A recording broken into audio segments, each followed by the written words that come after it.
It's time for the Sunnyside View podcast.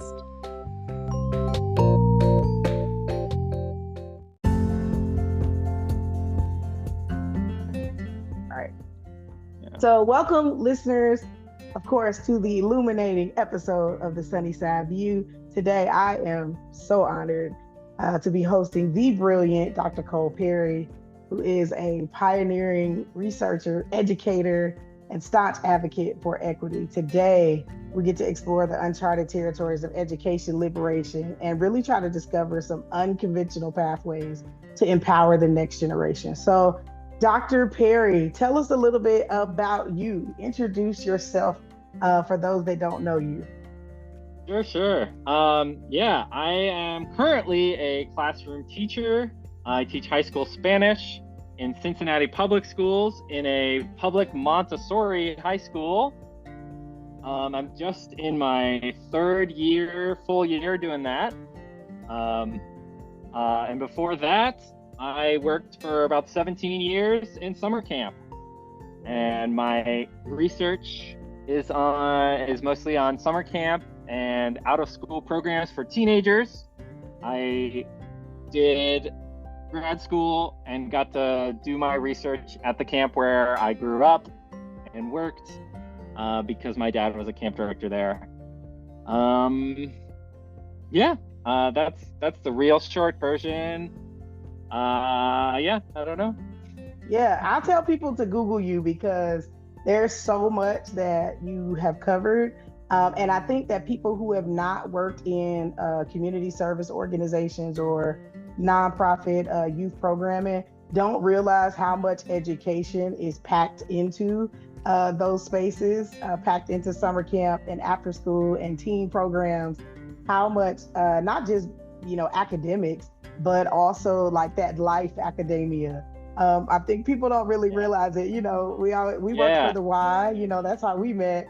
And so we always, sometimes I forget that people think it's a swim and gym and don't really realize how much time, money, energy, grants, research, data is done really surrounding how to better communities when we do it right, how much it really does. And so thank you for giving us the short version because I like to I tell people, I feel like I've said this every episode since I graduated with my master's. I'm always like, grad school taught me how to research. So what you want to know, you look it up. Yeah. Well, thank you so much. Let me ask you this, what really inspired you to focus, on that camping aspect to even where you are right now, working in a public school district? How did you get there? What was the push for you? To be in education and youth work, that's always been my thing. Mm-hmm. Since I was a teenager, I was working with kids and teens. Growing up in a summer camp with having a dad as a camp director, somehow that really, that shaped my whole life, starting that when I was 2. Mm-hmm. And in fact, if you'd asked my grandma, she would said, oh yeah, when Cole was a toddler in the nursery, Cole helped with the babies. So I always like working with the little kids. It's been really cool to be in different spaces, right? Summer camp, substitute teacher was a different thing than a classroom teacher. These different relationships, these different just sort of contexts that you can be in. Yeah. And I think you use your passions, when you're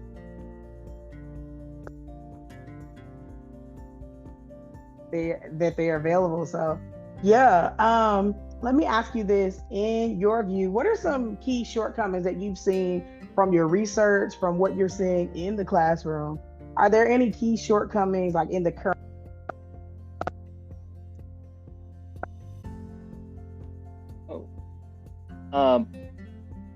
You cut out a little on me there. Oh, sorry. You said what I heard was your key shortcomings in was current education system, and when you Mm-hmm. And how do we address them? Being in a school district right now, I feel often hemmed in and limited by sort of the standardized test world, and a lot of stuff that there's just all sorts of these like bureaucratic requirements. Yeah. And it's like this supervision of teachers where it's like, well, we don't really trust you. And so you got to do all this stuff. You're supposed to take the same test as every other Spanish 2 teacher in the whole district every 2 weeks, right? You got to have this data to show that you are learning what we think your kids should be learning. And it's got to be exactly the same all across the board, which is so limiting. And so it's bad for the teachers. It doesn't allow us to match things to our kids, doesn't allow us to bring in our own strengths and modify things enough. And some of that comes from what, like state laws, federal laws about education, and then our district also makes its own decisions. And occasionally, our administrators jump in on that too, depending on that. But there's all sorts of people who can just get in the way of what we are trained to do or what we're trying to do in a classroom that I think can really set us back. Yeah, I think I saw a lot of it. That was a big reason why I pulled my kids and I homeschooled for 8 years. And it was a huge reason why not only did I do it for myself, but then we started to create these micro schools. And even while I worked at the Y, we were able to utilize the Y during the daytime where, after our seniors would leave, it was kind of like a dead zone in that space, really from like 9 a.m. To about 2 p.m. And so we just started utilizing that space for like our homeschool programs. And what I saw was kids in the same grade had very different learning styles, very different learning needs. And so to expect them to all perform at the same level was unfair. It was just unfair for the way their brains were developing, the way that they understood material. And so it was a huge reason why, my family chose to homeschool and made the sacrifice to homeschool. And I understand that not everybody can do that. And so what I'm seeing now, as a educator, I work at a charter school and a tuition-free charter school. And so what I'm seeing in Atlanta, where I am, is this is the first year for the Atlanta Public School Board. I don't know if you've heard about a gentleman named Mr. Shivy, but he's the first elected active teacher to the Atlanta Public School Board. Now, you would think the school board would probably want to have that as the majority. Teachers who are active, who are able to say, hey, this is not really working, or we could do this in a different way. I think education and educators are the only expertise where we expect them not to be the experts. And so it's so strange to me because I'm always like, man, teachers have taught every millionaire, every engineer, every doctor, they've had some teacher at some point. And so it's always interesting to me how we don't take into account some of these things. And, as I was sharing with you earlier, I started to realize that what I thought about traditional teaching wasn't actually accurate. I've seen a lot of posts where even teachers are blaming parents and blaming them for not being, not supporting. And then I look at, my own classroom and I'm seeing that it's not that they can't, it's not that they won't do it, it's that they can't do it. It's that they don't have the education themselves, or they're not confident in their own education, or more likely, the cost of living, as I said, has skyrocketed so much that parents are working a second and third job, which has brought me to the space where I come to my administration and say, hey, at this point, homework is inequitable because not everybody has somebody to help them afterwards. So what are we going to do about it? So these are some of the things that, as you're seeing it as an educator, are there any other like innovative or out the box things that you have done or tried to do or want to do? Approaches that you are thinking when you talk about education. Are there any thoughts that you're like, oh my goodness, this is where I saw something work, or I think this could work? Yeah.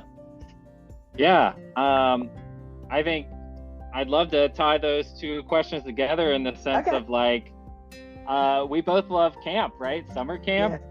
Yes. And a huge like structural problem is that the like sort of opportunities kids have for various experiences can differ so much based on your income and the neighborhood you're in.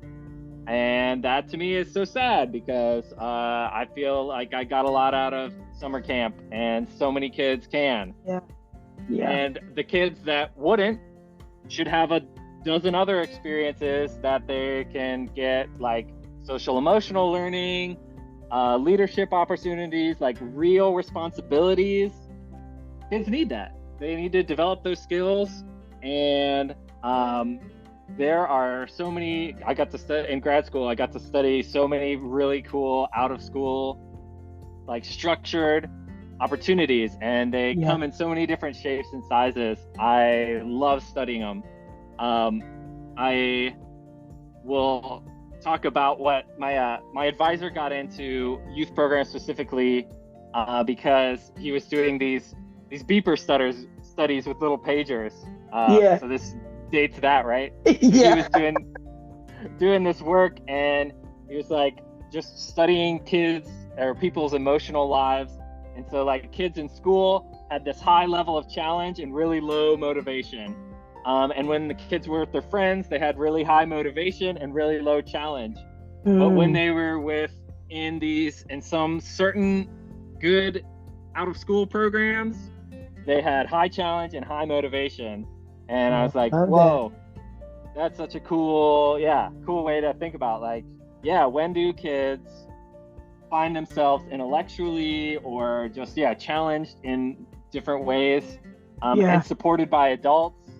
And so I think that's a really cool thing, that there really should be a whole lot more opportunities out there. And we know about like the camp world, it's right the funding, there. Right there. But there's like, it's not like public school where everyone has that opportunity. It's much, much, much more limited, which to me is tragic. And some schools manage to do some of that, but we're not equipped or paid to do that, and we don't have the staff to really get everyone what they need and all these various. Do it well. Yeah, I'm glad you. Now that you mentioned that, I think about New York. When I lived in New York City, there was something they had called the Fresh Air Fund, and the Fresh Air Fund was where they would take kids from from New York City, and they would send them out to the suburb, the more rural area of New York, the northern part, so that they would experience a different type of life. And I remember kids from our church, being able to participate. But you're right, that's one, particular area that decided, hey, kids need to see both and. The same way with the New York State camp. That was the first camp my daughter went to. I'd never forget, she was 6 years old. I worked at the New York City Y, and I was a bit of an overbearing parent, so I did go up and train all their lifeguards and everybody in CPR, first aid first, and then I sent her, of course. But I remember the way she came back. I mean, exactly what you're talking about leadership. I'm talking at 6 years old. Like, my baby left at 6 for 2 weeks, and when she came back, she was very mature. And when I started to kind of look at, hey, what's going on up there? It was, they assigned them things like just cleaning off your table and wiping it down, when your group is done. And, okay, you guys are going to rinse the dishes. At 6 years old, she was doing that. Now, you have some people that are like, oh my goodness, they're too young to do these different things. But I can tell you that since that time, we've moved quite a different places. But my kid, she ended up graduating at 16 and went right away to college. So she lives on campus. She was 16 when she got there, She turned 17 very shortly after, but is the top of her class. And it was some of those YMCA opportunities, those camp opportunities, particular, that now she's even, she comes back and as an instructor and as a lifeguard now. I'm seeing these things. So you're right. It's like, how do we get to the point where we are recognizing that this is something every kid should have in order to, because they may not have it at home, they just may not. Yeah. So how do we find the funding? How do we make sure that people know? No, this is great innovation, as we're thinking about doing school differently. I think for me, Dr. Perry, I always think about, I wish, I was like, man, if I had $1 million, I think I would do like a boarding school, and I would kind of integrate all the things that I've learned in camping, in after school, in aquatics, in all of these DEI classes and everything that I've been honored to teach. I wish that I could create a space where no matter, that boarding school wasn't necessarily somewhere where you went when you were in trouble, or if you were only, rich, this is a space for everybody. It's a safe haven. And this is where you come and you get inundated with it. I think about, like Harry Potter, but like this boarding school that's like amazing for everybody. And it makes me think of that. Like, it makes me think of how would the next generation be with those type of experiences, even if for a year. Like, what if you just went for a year, and imagine if my kid came back from camp after 2 weeks the way she was. Imagine if you could send a 5th grader for a year to this program and just be fully developed. I mean, I love that. Now you got us thinking. Now we need investment. Right? Yeah.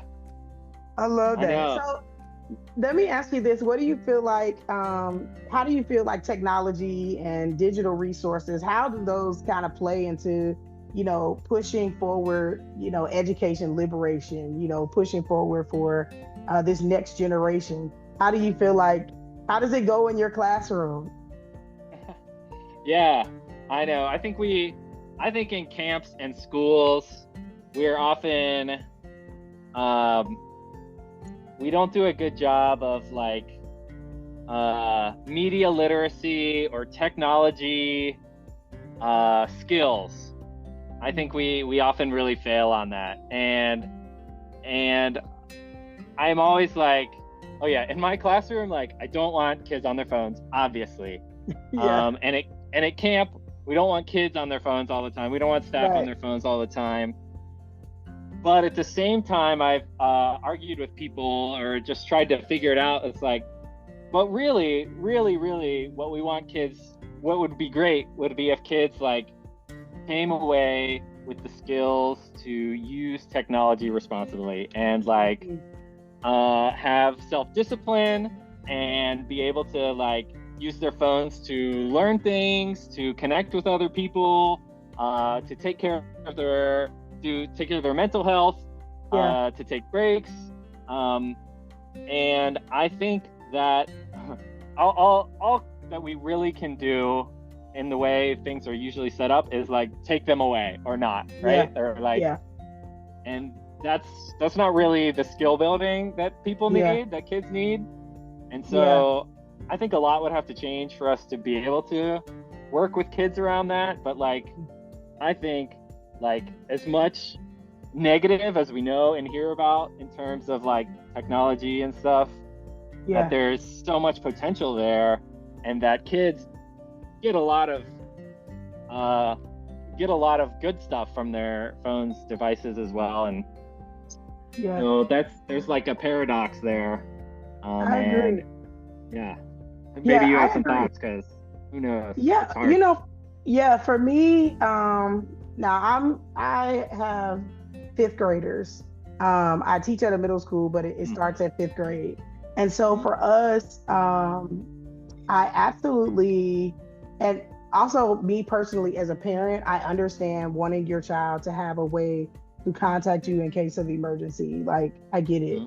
What I have done that worked for me is, they know they can't utilize their phones in classroom or even have them out. However, typically once a day, usually toward the end, or if we're having like a study hall space and we've all done something, I'll let them convince me to do a TikTok.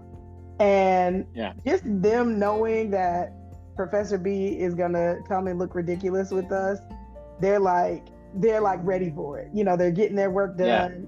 So it's like I give them this space. However, and I meant to say this earlier when you were talking just about some of the innovative things. I created in my classroom a horizontalism model. So, you know, everybody's voice is the same. So even though I'm the educator, they know, hey, there's some things I have to stick with because the state says so, but everything else is up for a vote.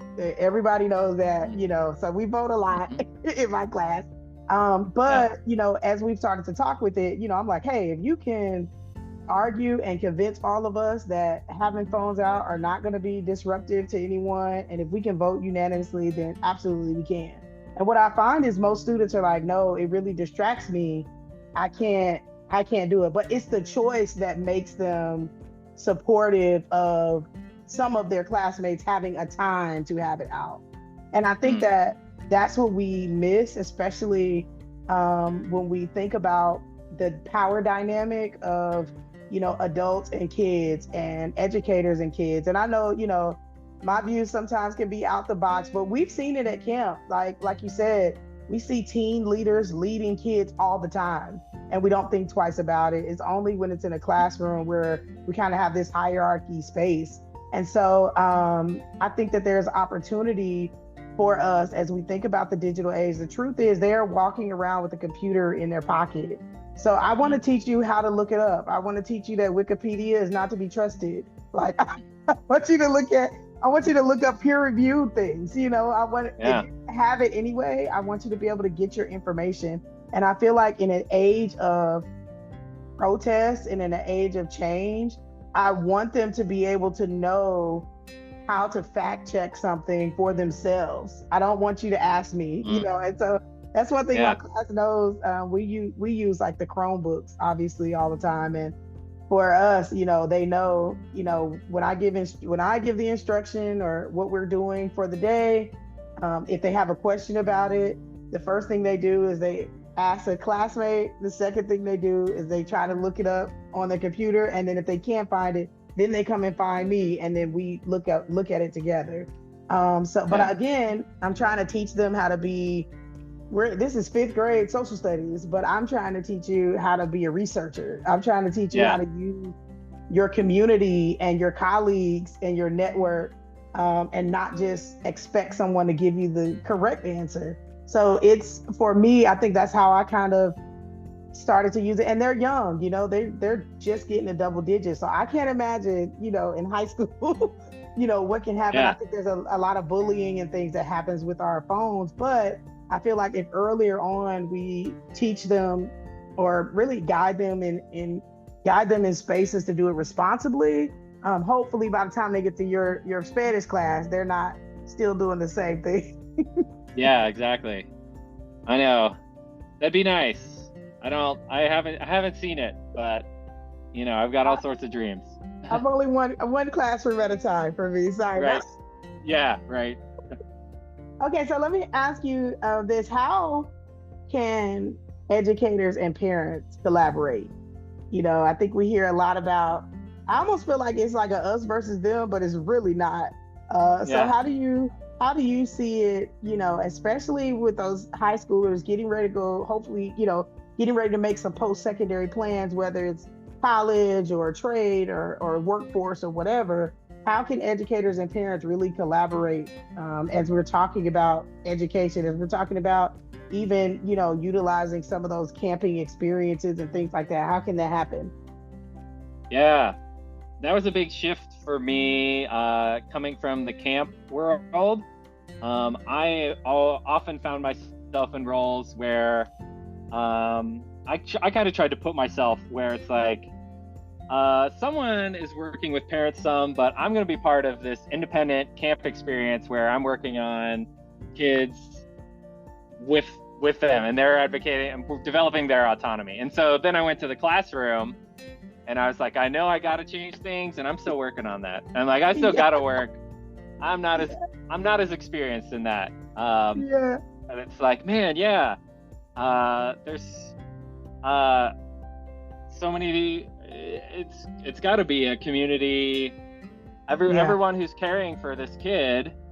School is hard in a lot of ways, not just academically, socially, emotionally. And so, I would love to be working more closely with the families, the grown-ups, everyone who cares about this kid. I feel like there's just a lot of barriers to that. Not the least of which is me having like 120 students. Like, okay. Okay. I think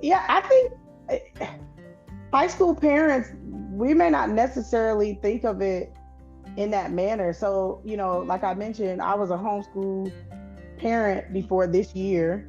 And so my oldest son is in the 11th grade. So he started, traditional school in the 11th grade this year. And it was really strange as I reach out to his teachers weekly. And initially they were like, oh, like, like I come up there, like, I'm like, hey, just checking in, and, they were just so surprised, they were like, hey, in high school, this is just not a thing. Parents don't reach out unless there's a problem. Like there's, they don't just consistently show up. And so I wonder if, really getting us to encourage parents to say hello, and stop in and say, hey, what is needed. I'm learning, my kids go through my pencils like water. I never have those. They always lose their random things, but even, I don't want to only call you when there's an issue with your kid. I want to say hello and, check in with you, and start to see some of those things. So yeah, you're right. I didn't think about how in high school, how it can be so disconnecting. As far as the parent just not realizing, sometimes we're thinking, oh, they're older now, more responsibility on them, but that really pulls away from the village if we don't show up and say, hey, Dr. Perry, what do you need from us? What needs to happen? Or how's my child doing? What can we be doing better? Oh, they're doing great. Is there something coming up, a Spanish project that you need me to rally the other parents with? I think I see the difference in that with that younger age is because those parents are so involved. A couple weeks ago when I graduated, like the parents and my 5th grade students threw me a whole commencement. Like I was like, wait a minute, in case nobody knows, when you graduate in December, nobody does anything.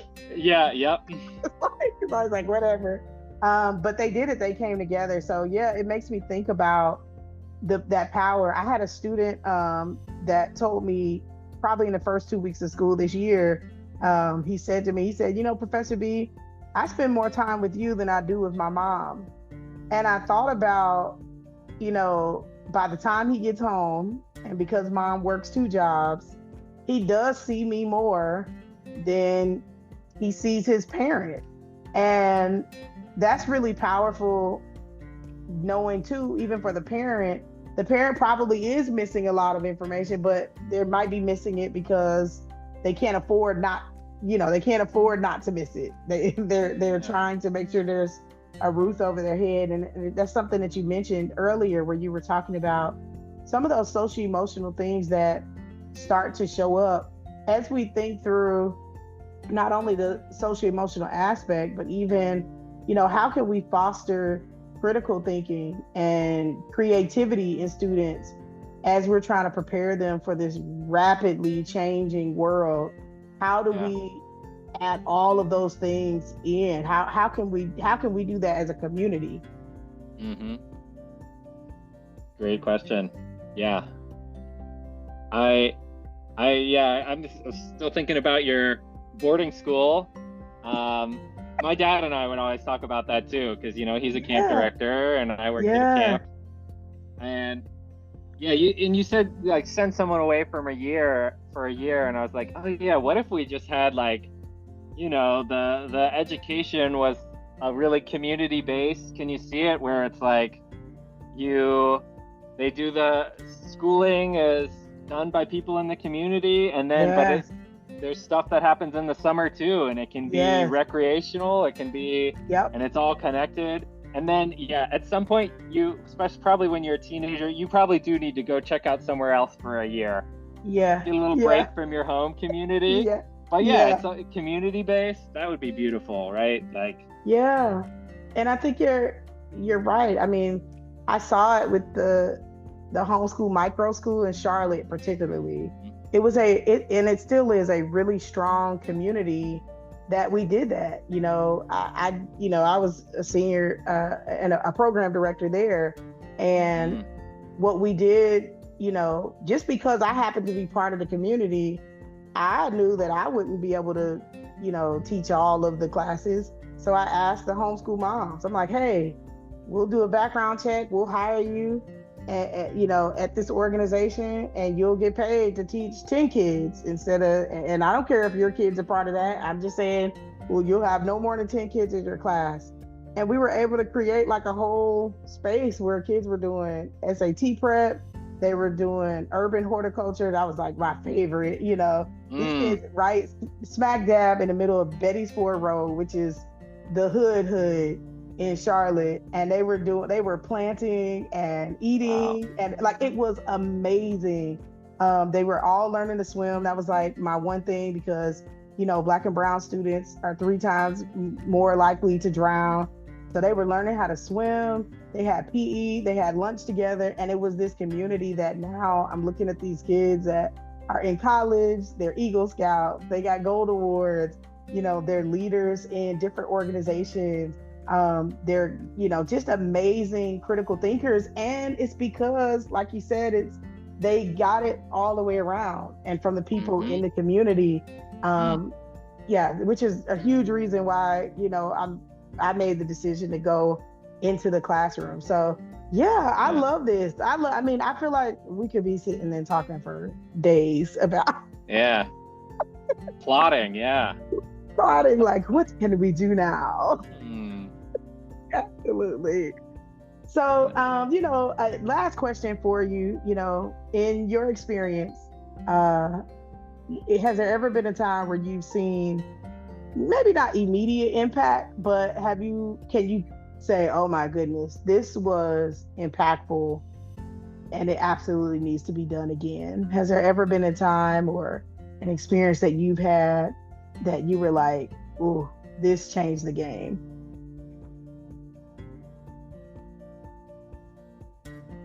Let's see. Such a loaded question.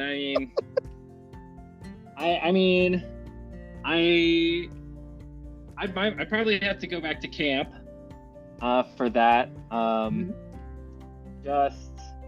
have 17 years there and just 3 in the classroom, so I hope that makes sense. Well, don't say just 3, because 3 years in a classroom, most people, TFA only asks people to do 2. So the third one. Good point. Yeah, it feels like I've got a lot of experience under my belt. Yeah. Yeah, thank you for that. No, yeah, but yes, like, and I got to do my dissertation research on teenagers learning at summer camp. And it's like, from the cognitive side, I kind of did psychological research. The cognitive side is how your brain changes when you're a teenager. Is all this stuff that wasn't possible is now possible. Like, you have all these potentials, but you have to have the experiences to develop skills, and there are all these complex social skills. And so what you have the experience to do, to learn, you can learn that. And so when I think about summer camp and the like authentic responsibility of like being in charge of a cabin full of little kids when you're a high schooler is wild that we do that. But like the kind of like emotional intelligence you have to develop, the like ways of perceiving and seeing social dynamics and managing them and you have to like manage this complex system of humans that everything's changing, and you have problems every day, and you have to make all these decisions, and it's up to you.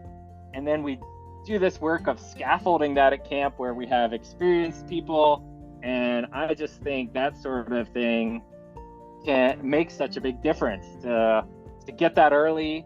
And you'll be a better teacher, you'll be a better coworker, you'll be a better parent, you'll be a better friend, you learn all these social and emotional skills that they don't give us the time or the resources to teach in school. And so I really value that about summer camp, and saw it over and over and over and over. Yeah, no, I love that. I mean, that really speaks to just developing and being concerned about the next, these next generations, how we can guide them to better people, so they don't make the same mistakes that we have. So, no, that was brilliant. As always, the Dr. Cole Perry. So, it's just so brilliant.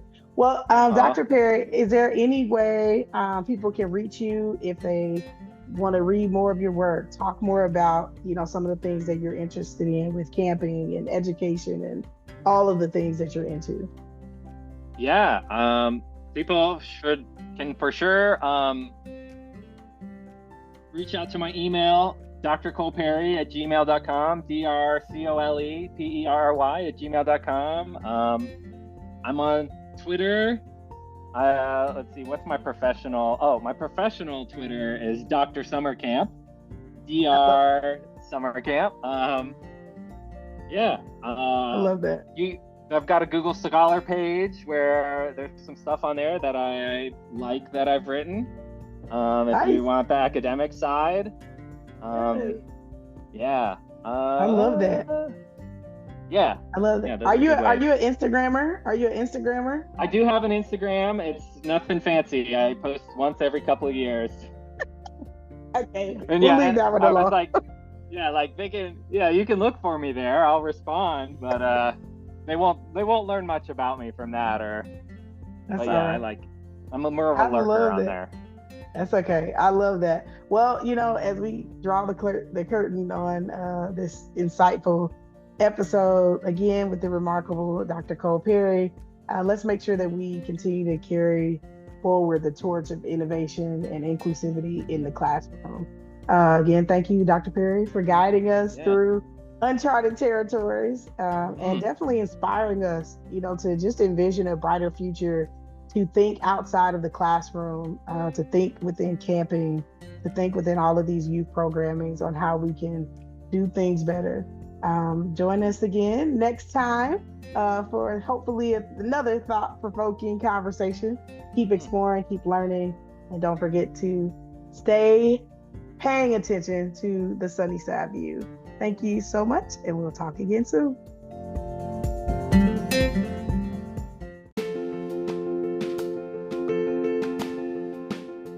My name is Sunday Joy, and thank you for listening to my mom's podcast.